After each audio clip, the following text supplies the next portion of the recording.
BRS party గురువారం నాడు నిర్వహించిన రైతు మహాధర్నాలో దుబ్బాక ఎమ్మెల్యే కొత్త ప్రభాకర్ రెడ్డి, మెదక్ జిల్లా కలెక్టర్ రాహుల్ రాజ్పై చేసిన అనుచిత వ్యాఖ్యలకు నిరసనగా శుక్రవారం ఉద్యోగ జేఏసీ టీఎన్జీఓ ఆధ్వర్యంలో కలెక్టర్ కార్యాలయంలో భోజన విరామ సమయంలో నిరసన వ్యక్తం చేశారు.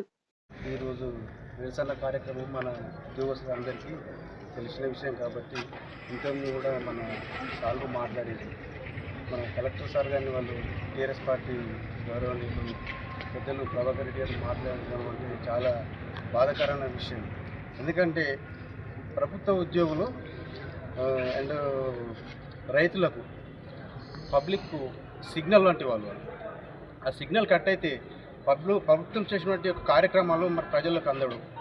అందుకని మన గౌరవనీయులు మరి కలెక్టర్ గారు ఎంతో రాత్రి పగలనకుండా మరి శ్రమించి మరి గవర్నమెంట్ ప్రవేశపెట్టినటువంటి పథకాలు ఎంతో ముందుండి మరి ప్రజలకు న్యాయం జరగాల, ప్రభుత్వాన్ని కూడా మంచి పేరు రావాలని మరి మన గౌరవనీయులు కలెక్టర్ ఎంతగానో కృషితోటి మరి ప్రజలకు గవర్నమెంట్ చేసినటువంటి కార్యక్రమాలను ముందుకు తీసుకెళ్తుంది. కాబట్టి మరి సార్ను వాళ్ళు బాధాకరమైన విషయం అనడం మాకు కూడా ఎంతో బాధ కలుగుతుంది. కాబట్టి ఉద్యోగస్తుల జోలికి వస్తే మరి వాళ్ళది భవిష్యత్తు ఏ విధంగా ఉంటుందో వాళ్ళకు కూడా తెలుసు. కాబట్టి మళ్ళీ సార్ ఇటువంటి అవాంఛనీయ వ్యాఖ్యలు జరగకుండా వాళ్ళు కూడా జాగ్రత్త తీసుకోవాలని మరి కోరుకుంటున్నాం. ఈ అవకాశం ఇచ్చినటువంటి పెద్దలకు నా యొక్క కృతజ్ఞతలు.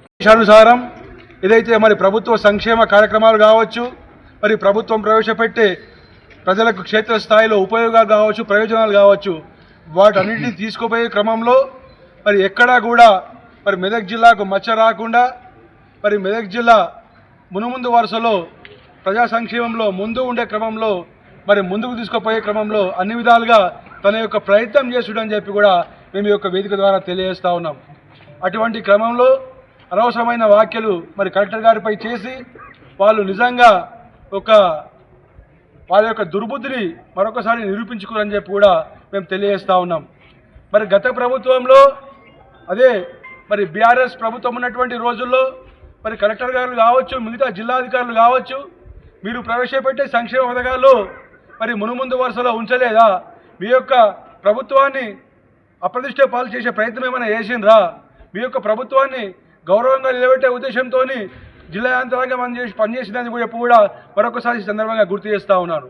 మరి అటువంటిది మర్చిపోయి మరి ఈరోజు ఏదైతే కాంగ్రెస్ పార్టీ ప్రభుత్వం ఉన్నది, మాకు పార్టీలతో సంబంధం లేదు, మాకు ఏ పార్టీ ప్రభుత్వం ఉన్నా మేము ప్రభుత్వ ఆదేశాల అనుసారం మరి ప్రభుత్వం ప్రవేశపెట్టే సంక్షేమాలను